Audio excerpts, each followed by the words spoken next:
When Cuphead released in 2017, it was one of my favorite games of that year. And for those of you that know me, 2017 was one of my favorite years in gaming history.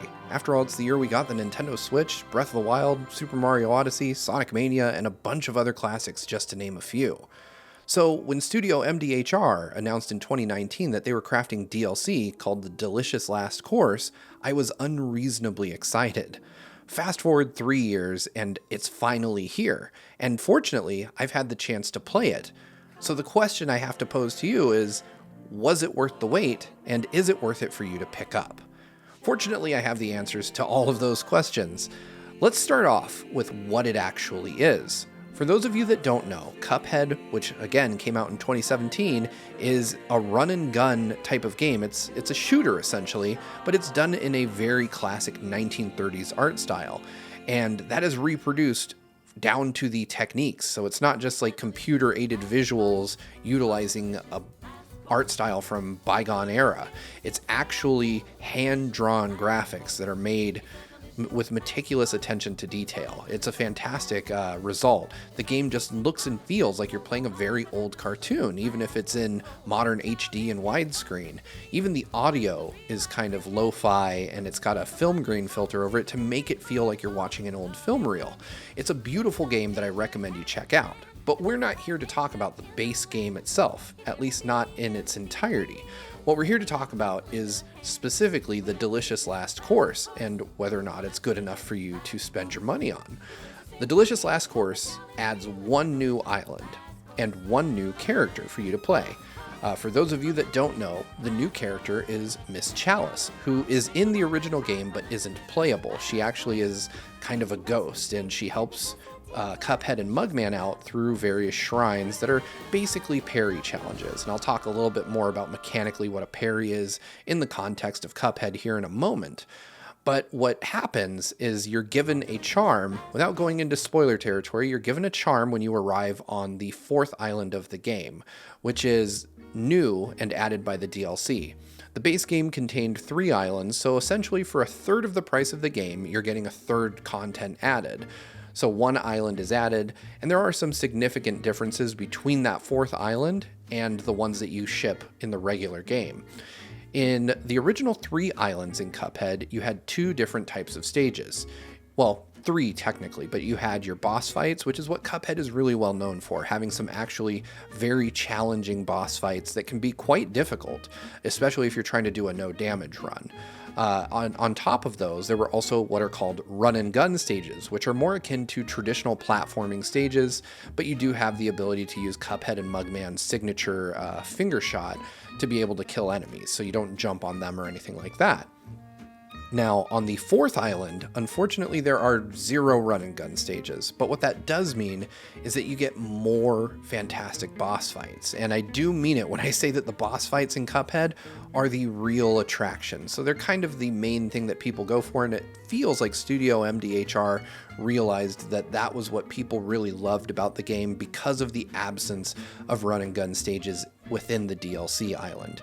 But if you do want that experience, if you want to play the run and gun stages with Miss Chalice, who's unlocked once you get to the 4th island, you can play through the entirety of the original game and use Miss Chalice as a playable character. The way that she's implemented is a bit interesting though. What you have to do is you have to select Cuphead or Mugman, and you select a charm that is specific to the DLC, which is called an Astral Cookie.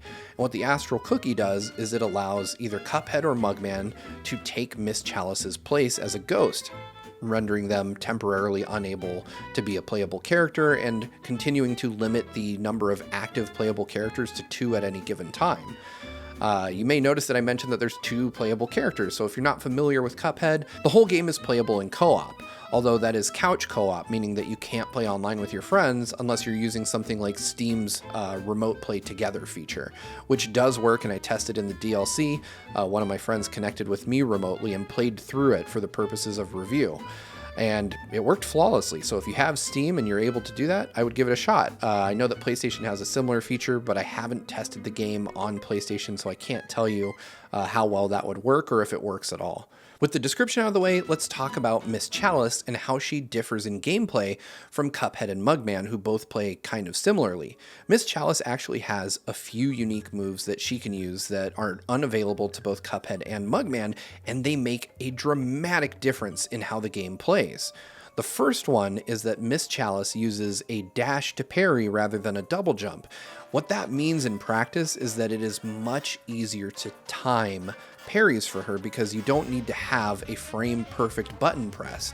In fact, any frame of the dash works as a parry, so she can just fly toward parryable objects and get them out of the way. Whereas Cuphead and Mugman have to land directly on them with perfect timing, and that's really important because it makes it a lot easier to move her around the stage and to navigate hazards. On top of this, she also has a dodge roll, which is completely invincible. So if you push down and Y on an Xbox controller, she will roll through anything. Enemies, obstacles, you name it, she can get right past them without taking any damage. This is a bit tighter on the timing, and it is easy to time it incorrectly and end up taking damage, but it's still a whole lot better than the tools that Mugman and Cuphead have at their disposal. And finally, on top of that, she has a double jump, which is ridiculously useful. In fact, in some stages, I was able to dash into a parry, then double jump, and keep repeating it to just keep Miss Chalice in the air away from danger for the entirety of a fight.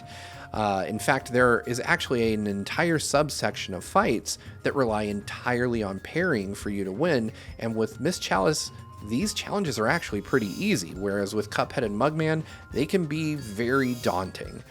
I wouldn't say that she necessarily levels the playing field in an unfair way toward the player, however, because all of the fights on the DLC island, Island 4, are designed with Miss Chalice in mind, meaning that there's a lot more verticality to these boss fights. In one of them, I was facing an entire gang of insects, and it had 3 different levels for Miss Chalice to fight on, and I had to travel between them and navigate a ton of different dangers.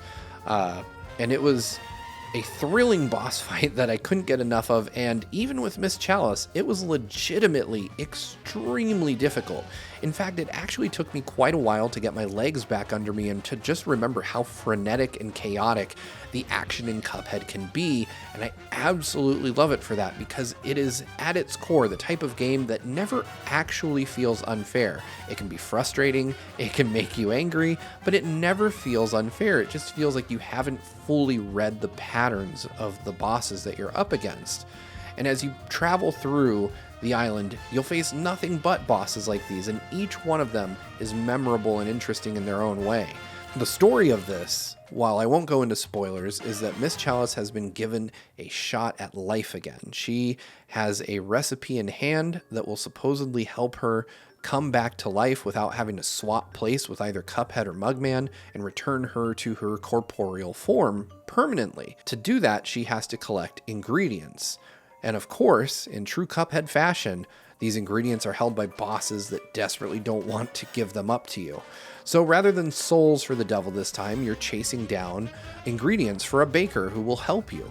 It's a really cool premise that still delivers on the same action that Cuphead is known for, without making it feel too similar to what came before.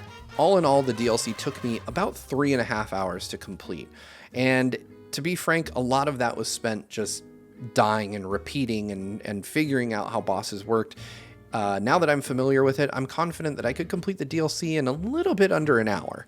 And for some folks, that might not be enough. But I will argue that what is there is of the highest quality possible. The soundtrack to this DLC is incredible, and you can tell that Studio MDHR had a bit more in the budget to use this time, given the success of the original game. The music tracks in this game are all outstanding. In fact, just listen to this for a moment.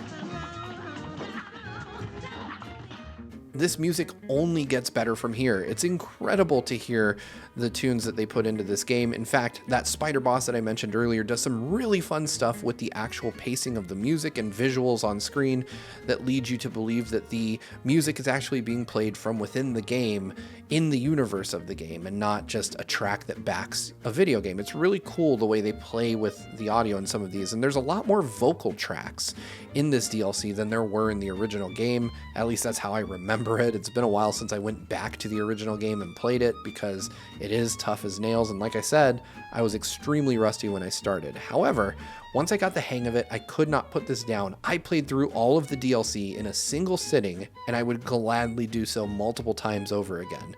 This is absolutely an essential expansion if you love Cuphead, and if you haven't tried Cuphead, I definitely recommend you give it a shot. It is a tough as nails game, and it will challenge even the quickest of reflexes. Give it a shot and you will not be disappointed. Cuphead's DLC might have just put this game back on my roadmap as a game of the year for 2022. I highly recommend you check it out. You won't be sorry.